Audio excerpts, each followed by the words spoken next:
बिहार की बात में आपका स्वागत है। मैं हूं पंकज कुमार। नमस्कार। इस खास पेशकश में हम चर्चा करने जा रहे हैं कि आखिरकार पप्पू यादव तेजस्वी यादव की टेंशन क्यों बढ़ा रहे हैं।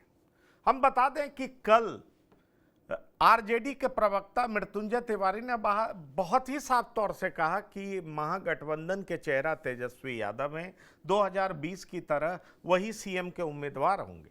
लेकिन आज पप्पू यादव ने खुल करके कहा कि चीफ मिनिस्टर का उम्मीदवार राजेश राम भी हैं और तारिक अनवर भी हैं। राजेश राम के पास भी 5-6% वोट है और तारिक अनवर साहब बहुत सौम्य हैं, सोबर हैं और मुस्लिम हैं, तो यानी कहा जाए तो 19-20% वोट है। बड़ा सवाल यह है कि पप्पू यादव के साथ ऑफ एंड ऑन रिश्ता रखने वाला कांग्रेस कई बार पप्पू यादव को इतना तवज्जो देने लगता है कि आरजेडी की टेंशन कई गुना ज्यादा बढ़ जाती है। आपको बता दें कि कल बिहार को लेकर के कांग्रेस के बड़े नेताओं की मीटिंग थी, जिसमें पप्पू यादव को भी बुलाया गया। खबर यह है कि उस मीटिंग के बाद मल्लिकार्जुन खड़गे, जो कि कांग्रेस के प्रेसिडेंट हैं, और साथ ही साथ राहुल गांधी, जो सबसे बड़े नेता माने जाते हैं, दोनों की मुलाकात पप्पू यादव से हुई है। और उसके बाद पप्पू यादव का हौसला इस कदर से बढ़ा हुआ है कि वो मुख्यमंत्री उम्मीदवार तक पर अपनी बात सामने रख रहे हैं। क्या माना जाए कि जिस पप्पू को लेकर के कहा जा रहा था कि वो जनसुराज के साथ संपर्क में है, पप्पू यादव के साथ पप्पू सिंह की बातचीत हो रही थी। पप्पू सिंह यानी कि उदय सिंह। उदय सिंह कौन है? तो जनसुराज पार्टी के राष्ट्रीय अध्यक्ष है। तो क्या पप्पू यादव ने जनसुराज का भय दिखा करके कांग्रेस के बड़े नेताओं के भीतर यह मैसेज डाल दिया कि अगर अब आप मेरे बारे में कोई फैसला नहीं करेंगे, मेरी बात नहीं मानेंगे, तो मेरे लिए एक रास्ता खुला हुआ है, मैं आपका साथ छोड़ सकता हूं। सवाल यह उठ रहा है कि क्या महागठबंधन का नेता तेजस्वी यादव के अलावा कोई और हो सकता है? सवाल यह उठ रहा है कि क्या पप्पू यादव, जिनको कुछ दिन पहले ही खुले ट्रक में चढ़ने नहीं दिया गया, पप्पू यादव बहुत रोए भी, बहुत तरह की बात भी कहे, उन्होंने तेजस्वी यादव के बॉडीगार्ड्स पर बदमाशी, बदतमीजी का आरोप भी लगाया। क्या अब पप्पू यादव के दबाव में आ रही है कांग्रेस? कांग्रेस क्या पप्पू यादव के कंधे पर रखकर बंदूक चलाना चाह रही है? क्या कांग्रेस ऐसा कर पाएगी, या पप्पू यादव की बातें वाकई अब कांग्रेस मानेगी? क्या कुछ होने जा रहा है, यह हम आपको बताने जा रहे हैं। दरअसल सुनिए पप्पू यादव ने क्या कुछ कहा है, उसके बाद शुरू करेंगे चर्चा। जरूरी है, हम सिर्फ इतना जानते हैं कि बीजेपी से ईबीसी एसटी एससी, बीजेपी से ईबीसी एसटी एससी से जितना नफरत है, उसको राहुल गांधी से उतना ही प्यार। अधिकार को बचाने का और गरीब के अधिकार को बचाने का ये निर्णय है। सर अब छोड़िए सर, मैं नहीं जानता हूं सर, वो बात प्रभारी और अध्यक्ष बोलेंगे। मैं इतना जानता हूं कि राहुल गांधी जी हमारे लीडर हैं, उनकी आइडियोलॉजी को घर घर पहुंचाएंगे, संगठन को मजबूत करने का जिम्मेदारी देंगे। प्रभारी जी का जो निर्णय और हमारे राष्ट्रीय अध्यक्ष और मेरे नेता का होगा, बिहार जीतने के लिए सब कुछ और सर्वोच्च राय जो हमारे नेता बोलेंगे वही करेंगे। इनका पूरा ब्लेसिंग है। खड़गे जी ने हमें लड़ने के लिए आशीर्वाद दिया है। कांग्रेस में कौन सीएम हो सकता है? बहुत है, हमारे सीएम की कमी है। हर पार्टी में ढेर है, तो हमारे नेता हमारे कांग्रेस में भी बहुत है। अशोक राम जी हमारे 5.2% है। तारिक अनवर साहब माइनॉरिटी में हमारे सोबर आदमी है। अशोक राम जी हमारे लीडर। तारिक साहब सीएम फेस का हो सकते हैं क्या अशोक राम जी फिर सीएम? तो ये आपने सुना पप्पू यादव। अजीबोगरीब अंदाज से पॉलिटिक्स करना इनकी फितरत रही है। कब किसके साथ चले जाएं, कब किससे दूर हो जाएं, कब किस पर क्या कुछ कहने लगें, ये इनका राजनीति करने का तरीका रहा है। लेकिन सवाल यह है कि इस तरह की राजनीति करते हुए भी वो कामयाब रहे हैं। कई बार एमपी चुने जा चुके हैं और अभी कहा जा रहा है कि उनकी पत्नी के प्रयास से, यानी रंजीता रंजन, जी हाँ, राज्यसभा की सदस्य हैं, उनकी पत्नी के प्रयास से पप्पू यादव को इस मीटिंग में बुलाया जा सका था। और पप्पू यादव इस मीटिंग के बाद बाहर निकले हैं तो उन्होंने जिस तरह का बयान दिया उसके कई मायने हैं। तो चलिए हम अपने मेहमान के पास चलते हैं, जो कि बताएंगे कि दरअसल ये कांग्रेस सिर्फ दबाव बनाने के लिए ऐसा कर रही है कि कांग्रेस ऐसा जो कह रही है, पप्पू यादव जो कह रहे हैं, इसका कोई मतलब भी है क्या? लालू प्रसाद कुछ सुनेंगे भी क्या? हमारे साथ डॉक्टर संजय जुड़े हैं, राजनीतिक विश्लेषक हैं, आपका बहुत स्वागत है। और साथ ही साथ हमारे साथ श्याम किशोर चौबे जी जुड़े हैं, वरिष्ठ पत्रकार हैं, आपका भी बहुत स्वागत है। डॉक्टर संजय, बड़ा सवाल यह है कि ये पप्पू यादव को एक तरफ खुले ट्रक में चढ़ने नहीं दिया गया, इनकी बेइज्जती की गई, ये इनका रोता हुआ कई विजुअल वीडियो वायरल हुआ। अब फिर से पप्पू यादव कांग्रेस के बड़े नेताओं से मिलने पहुंच जाते हैं और उसके बाद अब उनका आवाज़ बुलंद दिखाई पड़ता है। आपको क्या लगता है? पप्पू यादव कह रहे हैं अशोक राम कौन नेता हैं जिनका लगभग 6% वोट है, वो मुख्यमंत्री के उम्मीदवार हैं? बस सबसे पहला सवाल तो यही मैं पूछना चाह रहा हूँ। अगर वो राजेश राम की बात कर रहे हैं तो पप्पू यादव को अपना नाम, अपने नेता का नाम ही याद नहीं है। ये एक सवाल है ना, और एक बार नहीं, दो बार, तीन बार अशोक राम कर रहे हैं। तो राजेश राम है अगर वो अशोक राम, तो पप्पू यादव अपने नेता का नाम तो सही से ले लें। और वो कह रहे तेजस्वी यादव के सामने कई लोग हो सकते हैं, तो कौन लोग हो सकते हैं? देखिए, पीड़ा तो उनको है पप्पू यादव जी को, और शुरू से, क्योंकि अपनी पार्टी का इन्होंने विलय कराया कांग्रेस में। लालू प्रसाद जी तेजस्वी यादव के यहाँ गए और वो मुलाकातें, बातें पब्लिक डोमेन में आई, तस्वीरें सामने आई, लेकिन लालू प्रसाद जी अड़ गए और कांग्रेस को विड्रॉ करना पड़ा। निर्दलीय चुनाव लड़े पप्पू यादव, ठीक है, चुनाव पूर्णिया से जीत गए, वो एक अच्छी बात है, लेकिन पप्पू यादव उसके बाद भी लगातार कांग्रेस के साथ मिल करके प्रयास करते थे कि कहीं ना कहीं से हमें जगह मिले। अखिलेश सिंह जब प्रदेश अध्यक्ष थे, उस बार भी इन्होंने कई बार कोशिशें की, मौर्या होटल में कमरा लेकर के, जहां राहुल गांधी जी ठहरे हुए थे, सदाकत आश्रम में, कई जगह कोशिश की, लेकिन शायद कांग्रेस का नेतृत्व पसंद नहीं करता था इनको। राहुल गांधी जी से नजदीकियां यहाँ दिख नहीं पाई पटना में। इस बार भी जो तस्वीर आई, जो जिस तरह से इनको चढ़ने नहीं दिया गया, और ये बाद में कह के बचते रहे कि हम फिसल गए थे, गिर गए थे। पप्पू यादव को फिर एक बार दिल्ली गए हैं, फिर उम्मीद जगी है कहीं फिर कांग्रेस हमारे लिए एक संजीवनी की भूमिका में आ जाए। नहीं, पर कांग्रेस तो इनको ऐसे इस्तेमाल करती है, फिर छोड़ देती है। जब इनको खुले ट्रक में बुलाना था तो कन्हैया और पप्पू यादव दोनों नहीं दिखे, और आज फिर से पप्पू यादव की आवाज बदल जाए, तो इसका मतलब क्या? हमारे साथ फैजान अहमद साहब भी जुड़ रहे हैं, वरिष्ठ पत्रकार, आपका बहुत स्वागत है। लेकिन श्याम किशोर जी, मैं आपसे ये सवाल पूछना चाह रहा हूँ, ये पप्पू यादव के साथ कांग्रेस कभी हाँ कभी ना वाले रिश्ते में दिखाई पड़ती है, इसका मतलब क्या है? और जब कभी ना करती है तो पप्पू रोने लगते हैं, जब कभी हाँ करती है तो पप्पू बच्चे की तरह उछलने लगते हैं, तो इसका मतलब क्या है? और दूसरी बड़ी बात, पप्पू कांग्रेस से दो नेताओं का नाम गिना रहे हैं, एक अशोक राम, दूसरा तारिक अनवर। तारिक अनवर तो मैं जान रहा हूं, ये अशोक राम कौन है? अपने नेता का नाम भी उनको याद नहीं है क्या? ये राजेश राम हो सकते हैं, अशोक राम कौन है जिनके पास 5% कुछ वोट है, ये बताइए। नाम कभी कभार भूल जाना अलग नहीं, पर बात है। एक बार नहीं, 2-3 बार ऐसा हो चुका है, एक बार नहीं 2-3 बार। जब वो पप्पू यादव की खासियत है कि वो रॉ में बोलते रहते हैं, और जब बोलते हैं तो एक बार जुबान फिसल गई तो फिसल गई, फिर वही लेते चले गए, उनके दिमाग में नहीं आया होगा। ये मेरी समझ से बहुत बड़ी बात नहीं है। हाँ, बड़ी बात ये है कि जो इन्होंने कहा, अब इनकी जो वहां कांग्रेस के राष्ट्रीय नेताओं से जो मुलाकात हुई, वो चाहे पार्टी के अध्यक्ष मल्लिकार्जुन खड़गे हों, या फिर राहुल गांधी हो, या अन्य लोग, मेरे ख्याल से और लोग भी होंगे ही, तो वहां से इनको क्या मैसेज मिला, ये ज्यादा महत्वपूर्ण है।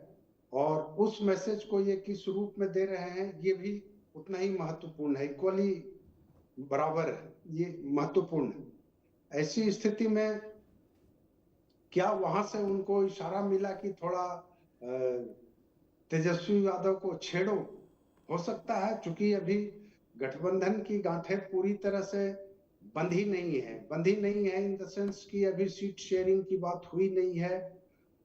तो वैसी स्थिति में अगर बोलते हैं कि हमारे पास भी चीफ मिनिस्ट्रियल कैंडिडेट्स हैं, तो ये तो राजनीति की बातें हैं जो चलती रहती हैं।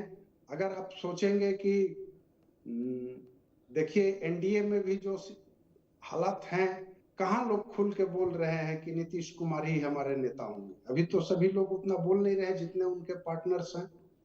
तो सीट शेयरिंग और सारी डील, मैं तो कहूंगा डील फाइनल होने तक ये तीर खींच चलती रहती है दोनों पक्षों में, दोनों ओर से। लेकिन अब तेजस्वी यादव का जो अभी चेहरा है और जो उनका कहिए कि उनकी जो प्रतिष्ठा है या राजनीति में जो उनकी साख है राज्य में, उस मुकाबले फिलहाल मेरी समझ से न तारिक अनवर टिकते हैं, न ही राजेश राम टिकते हैं। राजेश राम को तो जब से इनको अध्यक्ष बनाया गया है चंद महीनों पहले से लेके उसके पहले तो शायद वो चर्चा में भी नहीं रहते थे।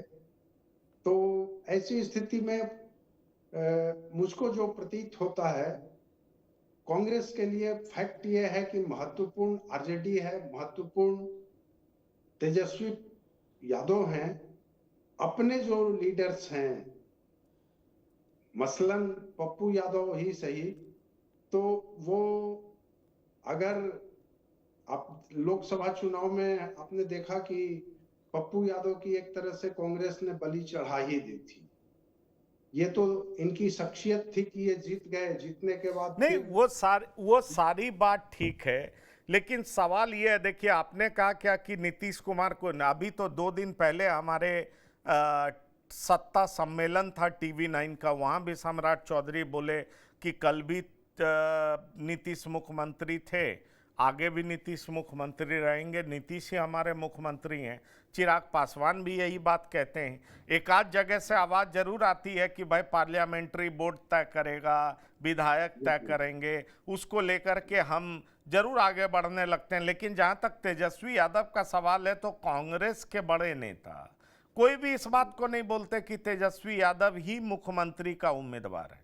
पर सवाल यह है कि क्या कांग्रेस इस बात को लेकर के अडिग है कि इस बार चुनाव बिना चेहरे पर लड़ा जाएगा? फैजान अहमद साहब, आपको ऐसा लग रहा है कि कांग्रेस और आरजेडी के बीच में जो रस्साकसी है वो इस बात को लेकर के है क्या कि इस बार बिना चेहरे का चुनाव लड़ा जाए, बाद में मुख्यमंत्री जिसको बनना होगा बन जाएगा?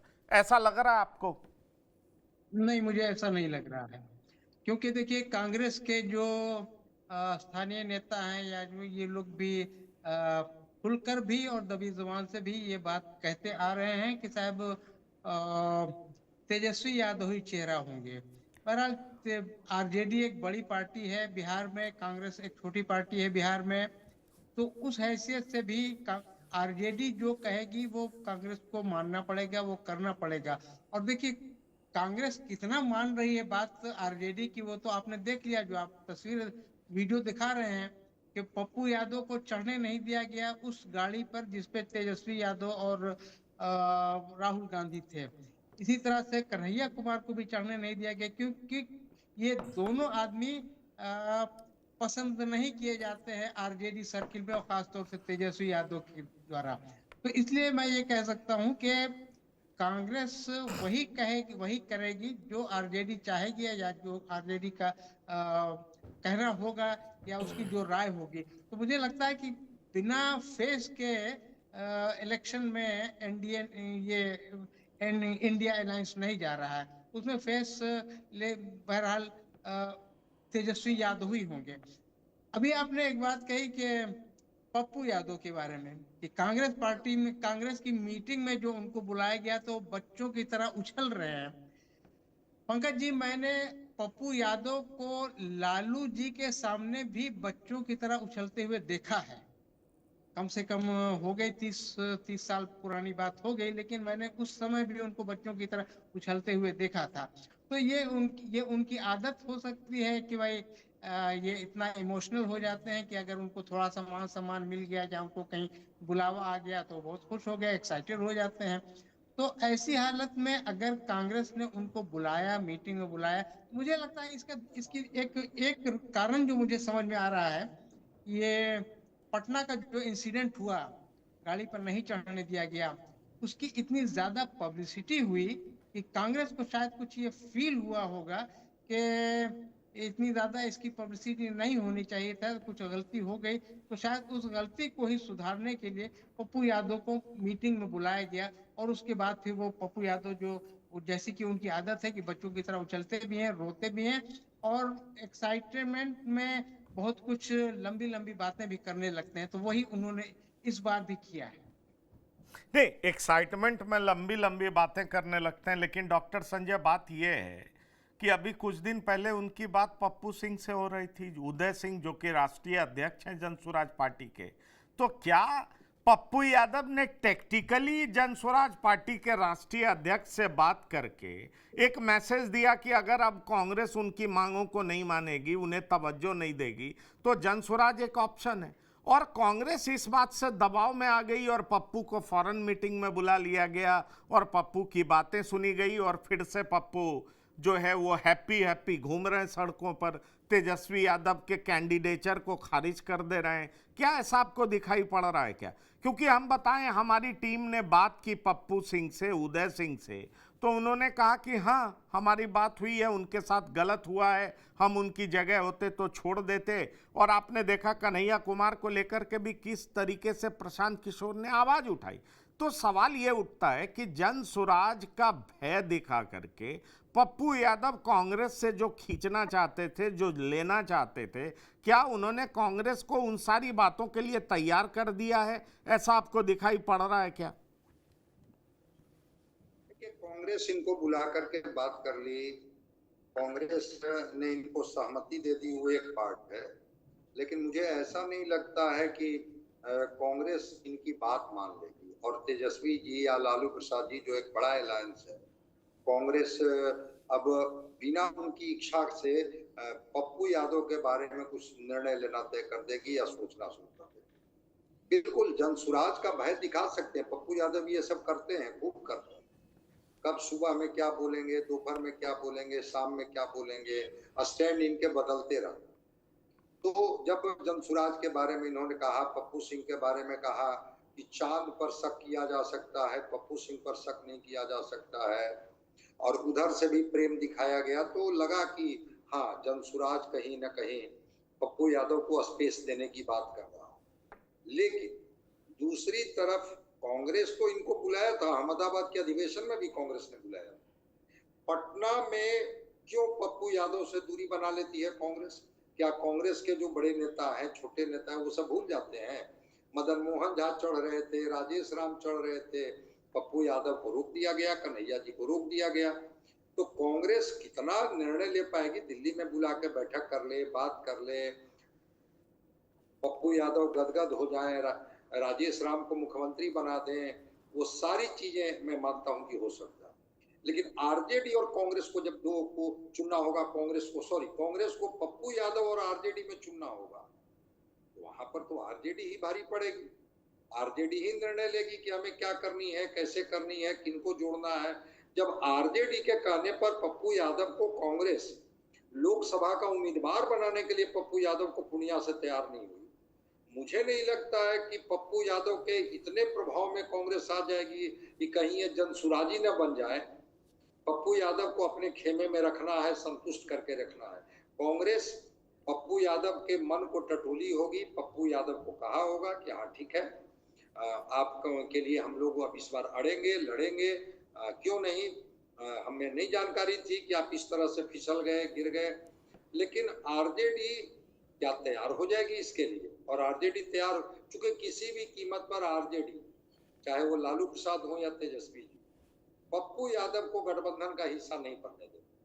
और जब गठबंधन का हिस्सा ही नहीं बनने देंगे तो फिर ये कांग्रेस की तरफ से कितना मजबूत बैटिंग कर, अपनी पूरी पार्टी का ही विलय करा के आए थे।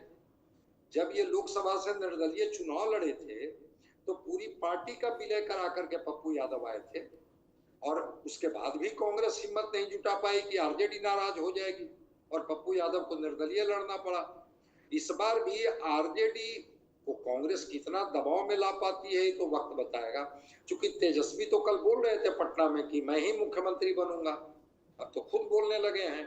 तो जहां तेजस्वी कह रहे हैं कि मुख्यमंत्री बनेंगे, लालू प्रसाद कह रहे हैं कि मेरे बेटे को मुख्यमंत्री बनने से कोई रोक नहीं सकता है, और वहां पर ये पप्पू यादव राजेश राम का राग अलापने लगेंगे, तो आरजेडी मुझे नहीं लगता है कि, और बिहार में कांग्रेस अकेले जितनी ताकत है लड़ ले, लेकिन आरजेडी की जो जमीन है, जो ताकत है, इस बात को कांग्रेस समझती है कि हम उनके साथ ही लड़ करके सीट जीत सकते हैं। नहीं, वो सारी बात ठीक है, लेकिन एक चर्चा ये है ना कि जनसुराज, ओवैसी और पप्पू यादव साथ आ जाएंगे तो पूरा खेल खराब कर देंगे। कम से कम सीमांचल में, कोसी में, भागलपुर तक ऐसा खेल खराब कर देंगे कि महागठबंधन के हाथ में कुछ लगेगा नहीं। फैजान साहब, आपको लगता है कि ये संभावना है क्या? जनसुराज तो खुल करके कहती है हम किसी के साथ अलायंस करने जा नहीं रहे हैं। जहां तक असुद्दीन ओवैसी का सवाल है तो असुद्दीन ओवैसी छोटी छोटी पार्टियों को एक साथ लेकर के चलना चाह रहे हैं, और मेरी जानकारी में चंद्रशेखर जो कि उत्तर प्रदेश के नेता हैं अपना पैर बिहार में भी फैलाना चाह रहे हैं। 100 सीटों पर चुनाव लड़ेंगे, शायद उनका असुद्दीन ओवैसी के साथ गठबंधन हो। बीएसपी ने भी कह दिया गठबंधन हम नहीं करेंगे, लेकिन अभी चुनाव से पहले बहुत कुछ हो सकता है। तो आपको लगता है कि इस संभावना के चलते कांग्रेस को लगा कि हमारा बेहतर प्रोस्पेक्ट सीमांचल में, जहां खासतौर पर 4 जिले में जहां मुसलमान की आबादी बहुत ज़्यादा है और कांग्रेस का कॉन्फिडेंस मुसलमान समाज के प्रति बढ़ा है पिछले कुछ दिनों में, तो क्या कांग्रेस को इसलिए ऐसा लगा कि पप्पू यादव को समझाना बहुत जरूरी है, साथ जोड़े रखना बहुत जरूरी है, नहीं तो पप्पू यादव हाथ से निकल गए तो हमारे हाथ से एक बड़ा नेता निकल जाएगा जो अपने दम से पूर्णिया लोकसभा जीत कर आया है? कैसे देखते हैं फैजान अहमद साहब? देखिए पंकज जी, पॉलिटिक्स में ईगो अगर बहुत हावी हो जाए, बहुत ऊपर हो जाए, तो वो भी खतरनाक होता है। यहाँ तेजस्वी यादव के साथ ये प्रॉब्लम हो रहा है। वो ईगो का जो प्रॉब्लम हो रहा है कि वो पप्पू यादव हो या कन्हैया कुमार हो, इनको नजदीक आसपास में फटकने नहीं देना है, वो कांग्रेस में नहीं रहें, कांग्रेस उनको दूर रखे, इसकी कोशिश जरूर होगी। लेकिन बहरहाल कांग्रेस भी एक पुरानी पार्टी है, उसका भी अपना असर है, इसलिए वो इस बात को समझ रहा है कि कम से कम सीमांचल एरिया में उसे पप्पू यादव के डायरेक्ट या इनडायरेक्ट सपोर्ट की जरूरत है। देखिए बहुत कुछ होता है पॉलिटिक्स में कि खुल के सामने नहीं होता है। हो सकता है कि वो आरजेडी को नाराज नहीं करने की जो पॉलिसी कांग्रेस की है उसको बनाए रखने के लिए वो पप्पू यादव को बहुत आगे नहीं करेंगे या उनको बहुत ज्यादा अहमियत नहीं देंगे, लेकिन वो पप्पू यादव को हो सकता है वो इंटरनल वो सपोर्ट करें, वो उनका सपोर्ट लें वहां से, खासतौर से सीमांचल एरिया में, क्योंकि सीमांचल में बहरहाल पप्पू यादव की ये सलाहियत तो है कि वो किसी के प्रोस्पेक्ट्स को डैमेज कर सकते हैं। तो इसलिए मुझे लगता है कि कांग्रेस इस मामले में थोड़ा केयरफुली इसको प्ले करते हुए इनके साथ, पप्पू यादव के साथ कहीं ना कहीं कुछ इंटरनल अलायंस या अंडर हैंड डीलिंग कुछ हो सकती है। आपने एक नाम और भी लिया कि असदुद्दीन ओवैसी भी वो कई पार्टियों का उन्होंने कहा भी कि वो थर्ड फ्रंट बनाने की कोशिश कर रहे हैं, उसमें हो सकता है वो छोटी छोटी पार्टियों को लाने की कोशिश करें अपने साथ। बीएसपी के साथ तो उन्होंने पिछली बार किया था, ये और बात है कि बीएसपी को कोई बहुत बड़ी कामयाबी नहीं मिली थी, सिर्फ 1 सीट ही जीते थे। और दूसरी और भी छोटी छोटी पार्टियां हो सकती हैं जो बिहार में तो शायद, क्योंकि देखिए इलेक्शन जब आता है तो बहुत सी पार्टियां खुद ब खुद सामने आ जाती हैं, तो इसमें हो सकता है बिहार की भी पार्टी हो, उत्तर प्रदेश की भी पार्टियां हों जिनके साथ असदुद्दीन ओवैसी अपना हो सकता है कुछ अलायंस करें। उनका भी असर रसूख ज्यादा सीमांचल में ही है। सीमांचल के जो 4 जिले का आपने वर्णन किया, 4 जिले में 24 सीटें हैं विधानसभा की, वहां उनका असर है। अगर वो उन 24, वैसे तो वो 70-75 सीटें भी लड़ने की बात कर रहे हैं, लेकिन अगर वो 24 सीटों पर भी अगर लड़ते हैं तो वो प्रॉस्पेक्ट किसका खराब करेंगे? जाहिर है एनडीए का तो नहीं खराब करेंगे।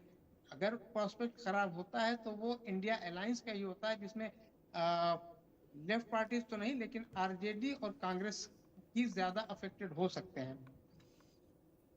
चलिए, आप ये इस तरह की बात कर रहे हैं श्याम किशोर चौबे जी, क्या थर्ड फ्रंट आपको इफेक्टिव दिखता है और पप्पू यादव थर्ड फ्रंट का हिस्सा हो जाते हैं तो कांग्रेस के लिए बड़ा डैमेजिंग होगा? इसलिए कांग्रेस एक तरफ आरजेडी को बैलेंस कर रही है, दूसरी तरफ पप्पू को बैलेंस कर रही है।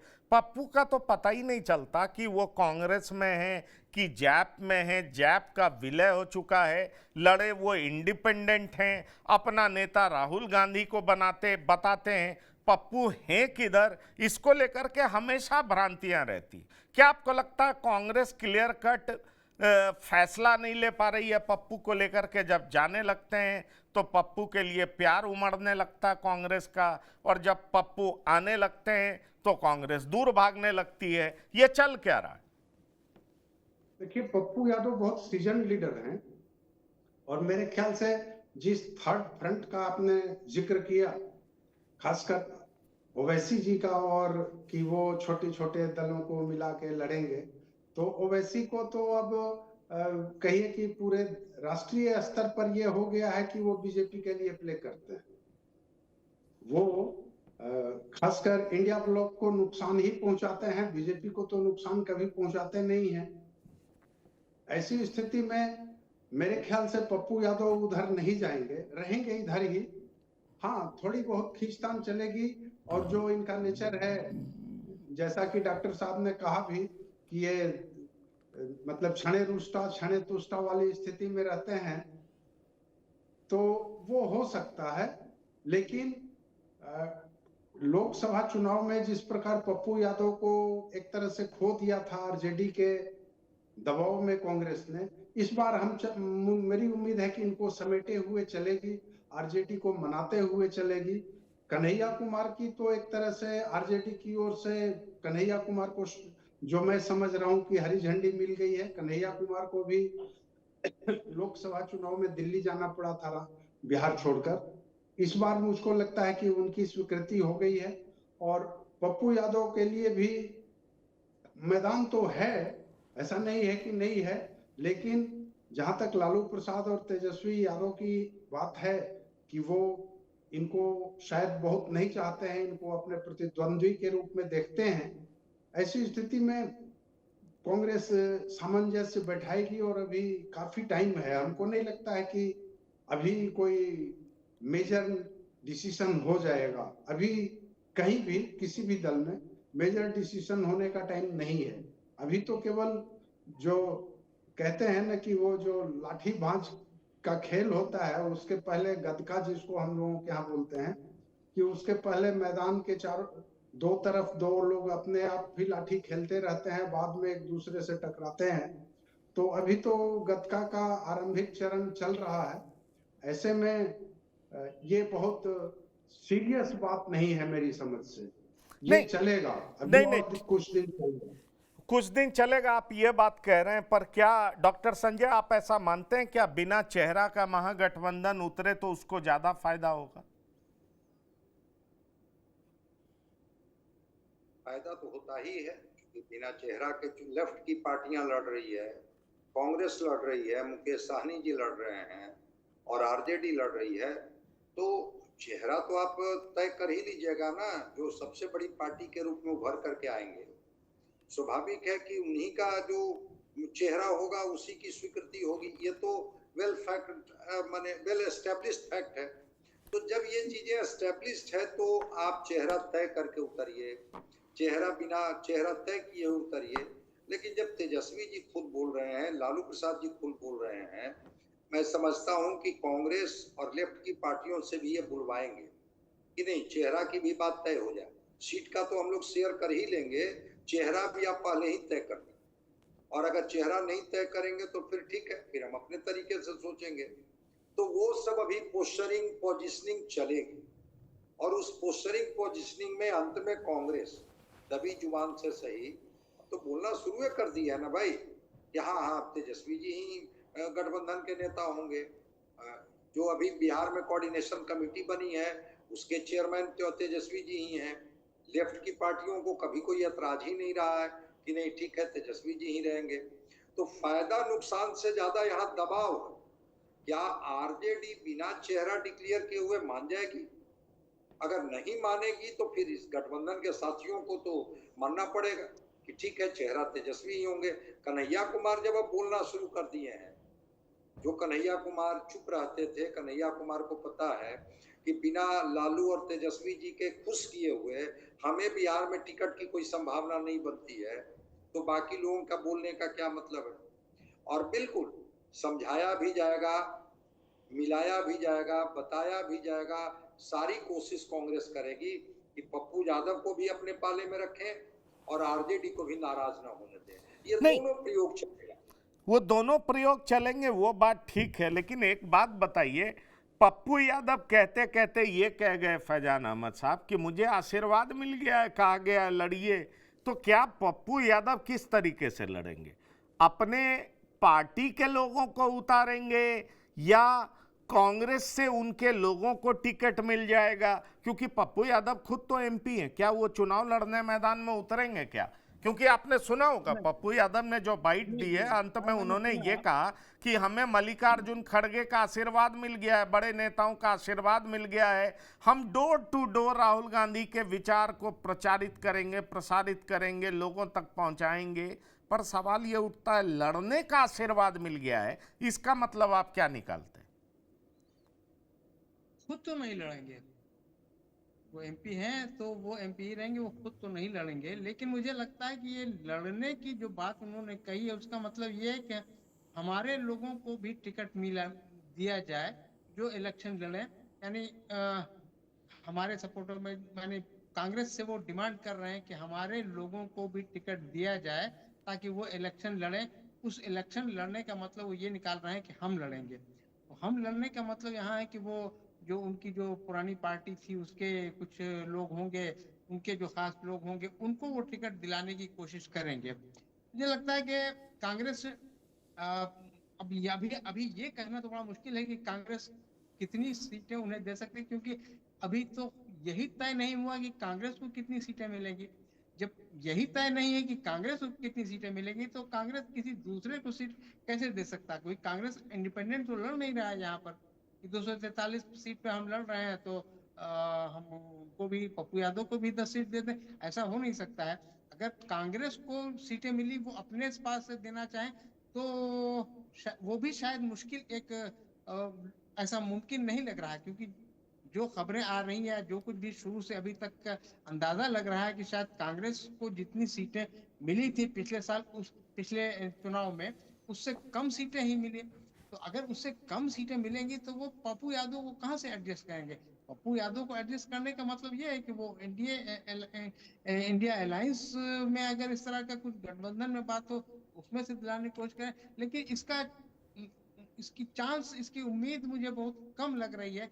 अब ये भी सोचने वाली बात है कि आखिर कांग्रेस किन शर्तों पर पप्पू यादव का सपोर्ट लेगी सीमांचल में, उन्हें क्या एडजस्ट किया जाएगा, उन्हें क्या मिलेगा बदले में, ये अभी बहुत कुछ क्लियर नहीं है। क्योंकि बहरहाल जो कुछ भी कहा है वो पप्पू यादव ने ही कहा है, कांग्रेस की तरफ से इसमें कोई भी ऑफिशियल स्टेटमेंट अभी तक नहीं आया। हाँ, नहीं ऑफिशियल स्टेटमेंट तो नहीं आया, और यही बात तो आरजेडी के तरफ से उठाया जा रहा है कि प्रभारी ने कुछ नहीं बोला, प्रदेश अध्यक्ष ने कुछ नहीं बोला, मल्लिकार्जुन खड़गे ने कुछ नहीं बोला, राहुल गांधी, सोनिया गांधी ने कुछ नहीं बोला, तो पप्पू यादव की बातों का क्या मतलब है? पर श्याम किशोर चौबे जी, क्या आप मुझे सुन पा रहे हैं? श्याम किशोर चौबे जी, श्याम किशोर जी, श्याम किशोर जी, क्या आपको मेरी आवाज मिल रही है?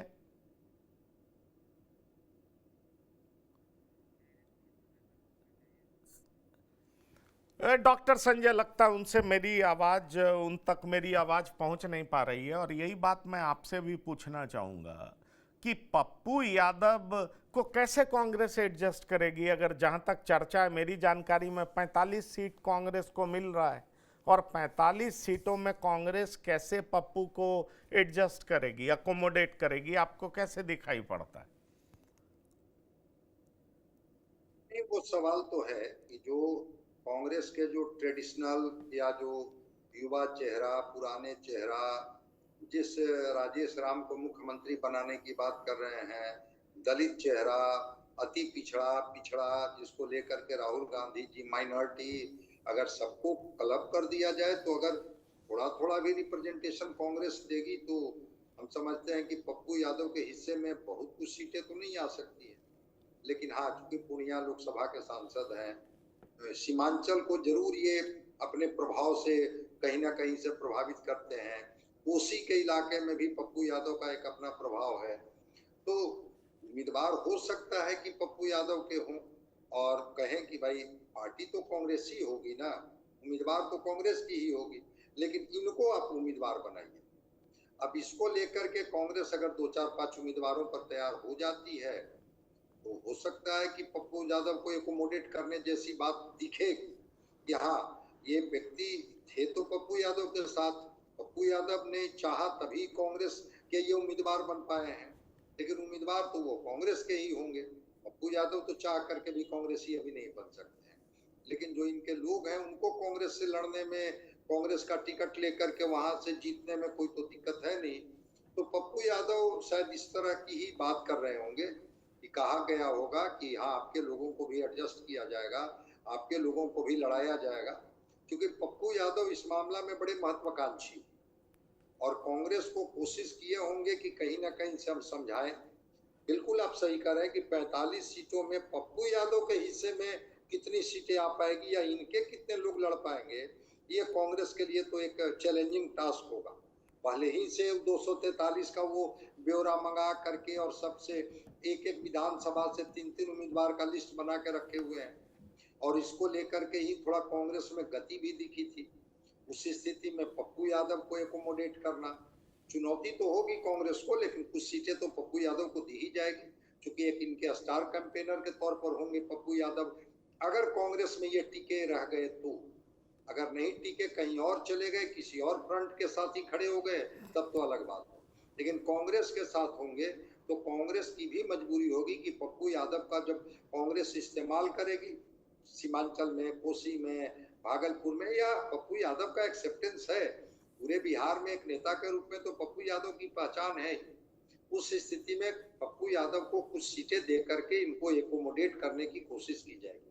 देखते हैं कितना सीट लेने में पप्पू यादव या अपने लोगों को दिलवाने में कांग्रेस में कामयाब हो पाते हैं।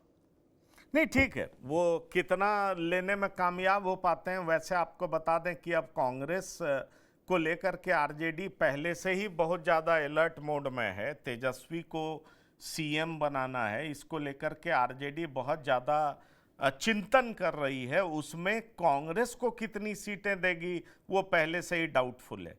और आपको बता दें, हमें जो जानकारी है 45 से ज़्यादा देने नहीं जा रही है, 50 तो किसी हालत में क्रॉस नहीं करेगा। श्याम किशोर चौबे जी, क्या आप सुन पा रहे हैं मुझे? श्याम किशोर चौबे जी, क्या आपको मेरी आवाज मिल रही है?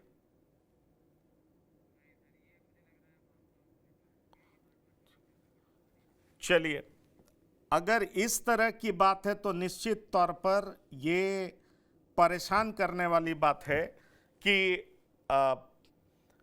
कांग्रेस में कोई भी, मुझे लगता है आरजेडी में जरूर इस बात को लेकर के परेशानी होगी। और फैजान अहमद साहब, इसलिए मैं आपको पूछूंगा कि क्या आपको लगता है कि ये सारा चीज क्लियर करने से पहले सीटों का बंटवारा कैसे हो, आरजेडी एक बार कांग्रेस पर दबाव बना देगी? क्योंकि अगर जहां तक बात है मुकेश सहनी का, वो तो पहले से कह रहे हैं तेजस्वी यादव सीएम है। मैंने खुद इंटरव्यू किया था दीपंकर भट्टाचार्य का, वो भी कह रहे हैं कि तेजस्वी यादव सीएम है। कांग्रेस के भी कई नेता कह चुके हैं तेजस्वी यादव ही सीएम के उम्मीदवार हैं। तो आपको लगता है औपचारिक तौर पर कांग्रेस बोले ये सीटों के बंटवारे से पहले ही आरजेडी कांग्रेस को तैयार कर लेगी? श्याम किशोर चौबे जी, मैं आ रहा हूं फैजान अहमद साहब आपके पास। श्याम किशोर चौबे जी, जी क्या ठीक से सुन नहीं सका आपका सवाल? मैं ये कह रहा हूं कि क्या सीटों के बंटवारे से पहले कांग्रेस पर आरजेडी दबाव बना करके तैयार कर लेगी कि आप औपचारिक तौर पर घोषणा कर दीजिए कि तेजस्वी यादव ही सीएम के उम्मीदवार हैं? इसमें कोई शक नहीं है, इसमें कोई शक नहीं है। इसमें इसलिए शक नहीं है कि देखिए, एनडीए की ओर से कहिए कि पूर्णतः घोषित तो नहीं, लेकिन नीतीश कुमार ही नेतृत्व करेंगे। भले ही उनको थोड़ा बैकग्राउंड में रखा जाए उनके स्वास्थ्य कारणों से, और कोई कारण नहीं है, उनके स्वास्थ्य कारणों से उनको पहले की तरह बहुत तवज्जो न दी जाए। तो वैसी स्थिति में जो इंडिया ब्लॉक है वो अपना कैंडिडेट तो घोषित करके ही चलेगा। और हाल के वर्षों में जो हालिया चुनाव हुए हैं, पिछले 2-3 चुनाव, उसमें कांग्रेस प्रछन्न रूप से नहीं लड़ती है, वो कैंडिडेट घोषित करके ही लड़ती है। ये कैंडिडेट विदाउट कैंडिडेचर की बिना घोषणा किए, लीडरशिप की बिना घोषणा किए, ये अभी एनडीए में ये प्रचलन चला हुआ है। तो मेरे ख्याल से ये हो जाएगा।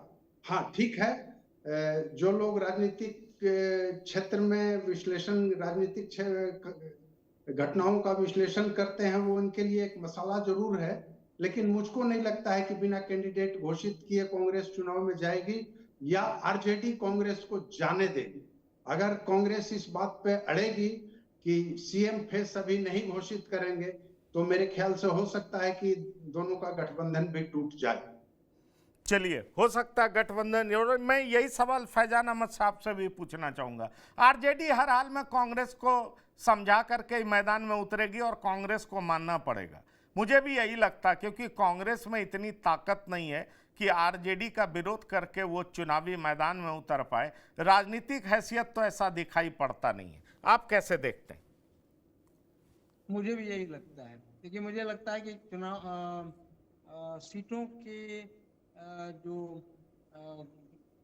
आपस में बातचीत होने के बाद, या हो सकता है उसी जो एक्सरसाइज चलेगा उसी बीच में कांग्रेस भी ये डिक्लेयर कर देगी कि तेजस्वी यादव ही यहाँ चेहरा होंगे हमारे। क्योंकि देखिए, कांग्रेस बिहार में कोई इतनी बड़ी फोर्स नहीं है, और अकेले चुनाव लड़ने की बात वो तो सोच भी नहीं सकती पार्टी। अभी जो जिस कंडीशन में है, जिस सिचुएशन में है, यहाँ पर पार्टी का जो स्टेटस है, उसमें तो अकेले लड़ने की बात ही नहीं। तो उसको बहरहाल जो जिस गठबंधन में है वो शुरू से उस गठबंधन में ही रहेगी। और ये एक महज औपचारिकता होगी कि वो तेजस्वी यादव के नाम को एक्सेप्ट कर ले। एक औपचारिकता वाली बात होगी, क्योंकि इसमें कहीं कोई शक व शुबा की गुंजाइश ही नहीं है। अगर वो नहीं तो फिर और कौन? बहरहाल वही, यानी तेजस्वी यादव ही चेहरा होंगे, वही लीडर होंगे, वही मुख्यमंत्री के दावेदार ही है। अब इसमें एक बात जो और आ रही थी कि कांग्रेस कहाँ एडजस्ट कर पाएगी पप्पू यादव को। मुझे लगता है कि हो सकता है 2-3 सीटें, खासतौर से चाहे पूर्णिया हो या मधेपुरा की बात हो, वहां 2-3 सीटें पप्पू यादव के लोगों को दी जा सकती हैं, जो कि कांग्रेस के टिकट पर इलेक्शन लड़ेंगे। चलिए, अगर इस तरह की बात है तो सवाल ये उठता है कि पप्पू यादव की भूमिका आने वाले चुनाव में क्या होगा। पप्पू यादव किस दम पर कह रहे हैं कि हर पार्टी में बहुत सारे सीएम के उम्मीदवार हैं। पप्पू यादव को कांग्रेस ने क्या जानबूझकर के ऐसा बोलने के लिए बोला है ताकि महागठबंधन पर दबाव बना रहे? पर किसी भी परिस्थिति में ऐसा दिखाई नहीं पड़ता है, ऐसा दिखाई नहीं पड़ता है कि आरजेडी कांग्रेस के दबाव में आने वाली है। आरजेडी बड़ी पार्टी है और घटक दल के, महागठबंधन के तमाम घटक दल आरजेडी को बड़ी पार्टी के तौर पर एक्सेप्ट करते हैं। इसलिए कांग्रेस, जो कि आरजेडी के दम पर राजनीति करती हुई दिखाई पड़ती है पिछले कुछ सालों से, क्या वो तेजस्वी यादव का विरोध कर सकती है? ये एक बड़ा सवाल है, और इसी सवाल का जवाब हम लगातार आपको देते रहेंगे, बताते रहेंगे, क्योंकि पप्पू यादव के बारे में सबको पता है कि पप्पू यादव कब, कैसे और किधर बैठ जाएंगे, करवट लेंगे, क्या बोलेंगे, ये किसी को नहीं पता। बहरहाल, बिहार की बात में इतना ही। डॉक्टर संजय, फैजान अहमद साहब, श्याम किशोर चौबे जी एंड डॉक्टर संजय कुमार, आप सभी मेहमानों का बिहार की बात में शिरकत करने के लिए बहुत बहुत धन्यवाद और शुक्रिया। तो बिहार की बात में इतना ही। ताज़ा तरीन खबरों के लिए आप लगातार देखते रहिए TV9। धन्यवाद, नमस्कार।